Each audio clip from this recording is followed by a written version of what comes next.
Mate, if you ain't getting this one, then this one's for you. What is going on, guys, and welcome back to EME TV, and not such a fun video from my point of view. So as you can see, the A3 is just there, and I've just had some awful news. I'm going to run through exactly what I've been told by the garage. It went away obviously for sort of a check to see. I pointed out the things that I knew that was wrong about the car, but we've been told a lot more is wrong, and in quotes I've been told that this car is a death trap.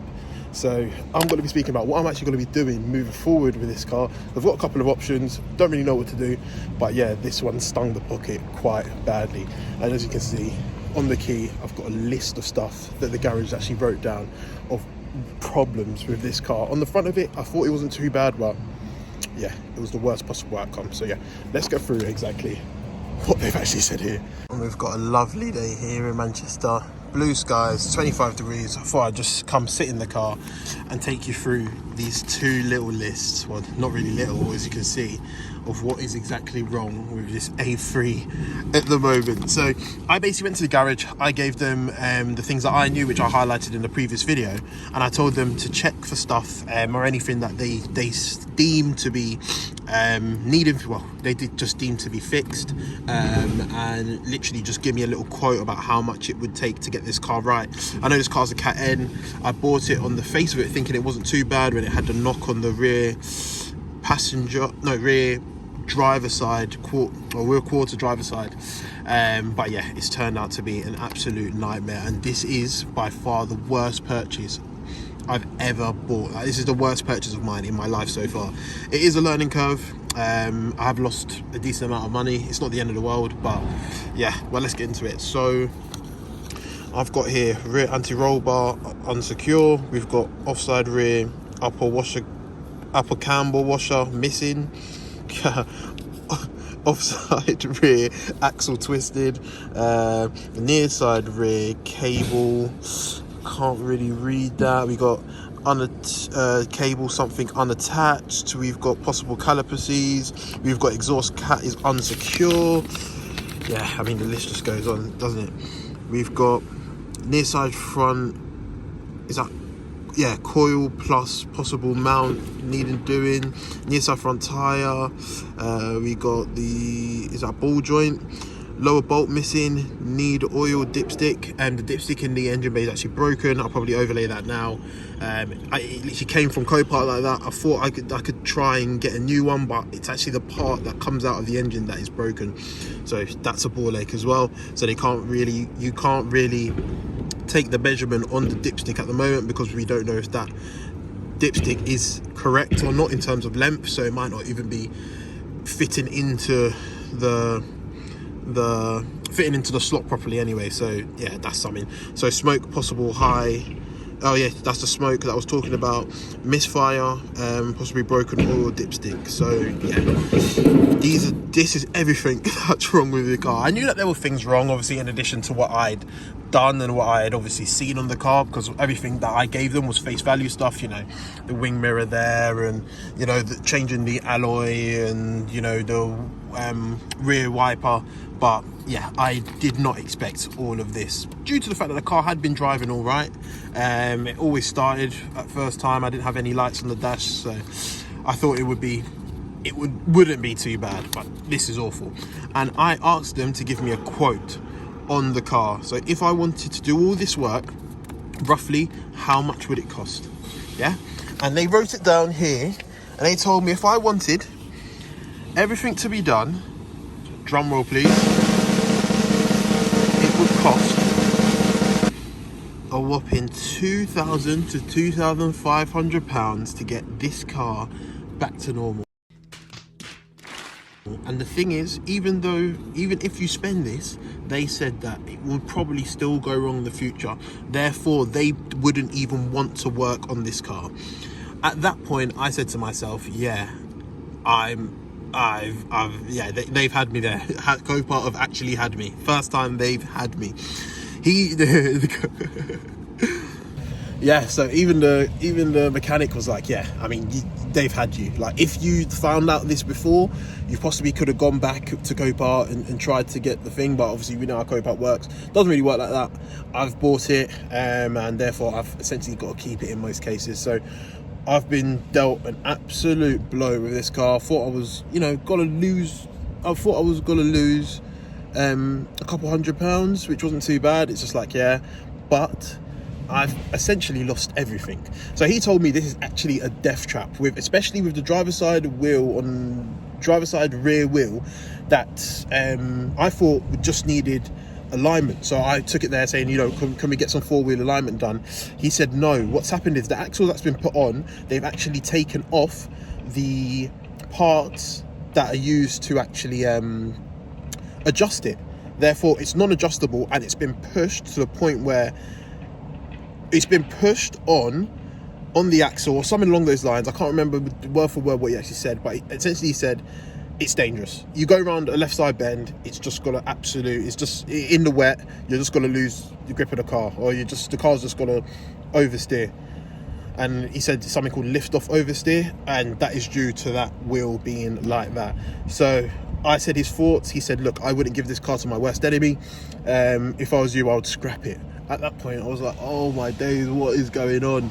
Like, I love cars in this sort of value and in this price point, but these are the things that you just gotta work with. Sometimes you get dealt with blows, sometimes you get dealt with successes. I've had quite a few successes in this price point, but this is by far the worst, and it is a learning curve. So yeah, and what I'm going to do as well is I'm going to go through exactly how much I've spent to date on this car, and yeah, we'll see what I do. So at this moment in time, I've got three options. My three options are: one, I scrap it, call a breakers yard or go to scrappers.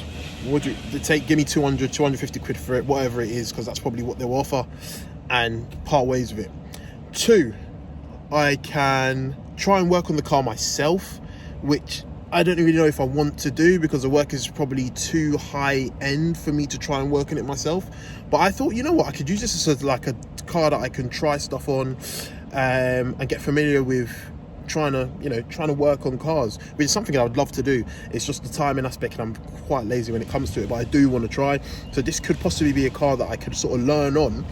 And the third option is I actually keep the car and drive it till, because the car's got 4 months MOT left, or 3 or 4 months MOT left. So I just drive it, run errands in it during this period, during the summer as well, because he said the lift off oversteer and stuff would only occur in the wet. So in the dry you won't experience it, it will drive fine, but come into winter times when the roads get a little bit slippy and so on and so forth, the car becomes quite dangerous to be on the road.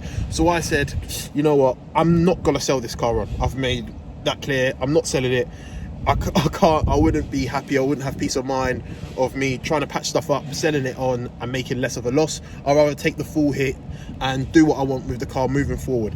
Now, those are the three options: scrap it, try and learn a bit of work myself in terms of working on cars and buying tools and doing whatever, and three is using it to run some errands. It's a lot cheaper than my FN2, of course. It's a 1.6 petrol, so yeah, it's a lot cheaper than my FN2. And run errands in it and just use it as a beater till the MOT runs out, and then scrap it. So yeah, but anyway, let's fast forward to me back at home explaining how much I've actually spent on this death trap. What a day. What's going on, guys? So you join me back home now. And I've just got my laptop in front of me, just looking at the prices of everything that I've literally just tracked on this A3. It's a bit less than what I thought. I've just literally obviously just checked it now. It's a bit less than I thought, but still just something you just would love to avoid anyway. But let's get into it. So essentially it all started from seeing the car on Copart and buying the car. So I bought the car for £561, including fees from Copart, which I thought was going to be a decent amount. I think I bidded one or too many times than I wanted to as well, if I can remember. But yeah, that's one thing as well. If you're buying a car and you've got a figure set in your head, don't go over that figure. But I went over it thinking that I would still be able to get out, not lose money, but lose money, but not too much money, and do content on it, and also obviously get the car back on the road and in decent condition. But yeah, £561. Then after that, delivery. So delivery from the Copart that I bought it from, which I believe was Chester or Santoff in Doncaster, I can't really remember, but that was £100. So I paid £100 to get the car delivered to a garage to commence work. Then I bought a new battery, which was £60. I bought an alloy for the alloy that was obviously cracked and where the car had been impacted, where the damage was on the driver's side rear quarter. That driver's side rear alloy and tyre were knackered, so I had to change that. That cost me £40, but that was for both the alloy and the tyre, because the tyre actually needed to be replaced. So the alloy and the tyre will cost me £40, with obviously me having to get a tyre after that as well. Then I got new arms and shocker, which was basically the whole axle, I believe I bought for that driver's side rear underneath. I bought that from a breaker's yard. So all the suspension components and stuff, which was cut off, I believe, a Golf GTI, which they said is exactly the same underneath. Something along those lines anyway, I can't really remember. But I paid £180 for that from the breakers. Then I got a new logbook, because this was a Cat M vehicle. The car didn't come with the logbook from Copart, so I had to reapply for one. That cost me about £30, £25 to do that. Then after that, I bought some rear brake discs, because the brake discs on the car were actually knackered. So I bought some brand new ones from eBay for £30. Then I also bought some airbags and seatbelt, because this airbag, what I thought I could do was change out the airbag in the driver's seat that was already in the car, which I couldn't. So then I actually just bought a whole new seat. But I bought airbags and seatbelts anyway, which I had to buy because they were all locked. I bought the seatbelts and airbag from another A3 as a package for £60. Then I bought some service parts, which cost like 10 quid. And then I got the filters, the rear disc, and new oil in the car. That all cost £90. Then I bought a new driver's seat. The driver's seat was something that I didn't think I had to do, but I had to do in the end. I bought that for £50 from another breaker coming out of another A3. Same pattern as well as the one in the car, because I was looking for the same pattern, which was great. That cost me £50. And I just recently went and bought a new alloy, following the video the previous video that I did on the alloy leaking. I'm based in Manchester. I drove all the way to Leeds because I found one which was basically the same as the ones that were already on the car. That cost me £70 for a decent tyre and alloy. So all in all, I've spent just shy of £1,300 on the car up to this point. Now, I thought it was going to be around £1,500. I hadn't looked at the spreadsheet that I've got in front of me on the car for quite a while, to be fair, because I've had the car for a long time. So that's slightly under what I actually thought the car, well, that's slightly under how much I thought I was into the car at this moment in time. However, still, losing 1,300 quid isn't the best. So I've said and started off this sort of cars under £1,000 with probably the worst possible way, with losing all the money that I basically pumped into the car. Anyway, on a positive note, it could have been worse. No, but really, on a positive note, it can only be up from here. So yeah, it's an environment or a budget of cars where this can actually happen and things can go wrong. When you go to view a car from an individual, it can drive right, but the next thing you do when you want to go and get it checked at a garage or whatnot, you can find hidden secrets in there. And to be fair, to buy a car for around £1,000 nowadays is actually dirt cheap. With the market that we're in, cars actually going up. Even the amount of cars that I used to see on Facebook Marketplace underneath £1,000, now to go on Facebook Marketplace and find a car for underneath £1,000, it's gonna say start with spares or repairs, because you've barely gonna see a car in working order for this sort of money. But what I'm trying to do is I'm trying to see if there are any gems out there that people can actually go out there, buy, and obviously have fun with, or just use as a reliable vehicle on a day-to-day basis. But yeah, I'll end the video here. As I said earlier, 3 things that I've got to do, 3 things that I can do moving forward with the car. Scrap it, which to be fair is the most likely. Keep it and try and teach myself how to do some mechanical jobs or mechanic jobs on cars as well, which will save me money and be useful for content moving forward as well. Or use the car whilst it's currently still in my possession until the MOT runs out, which is in 4 months.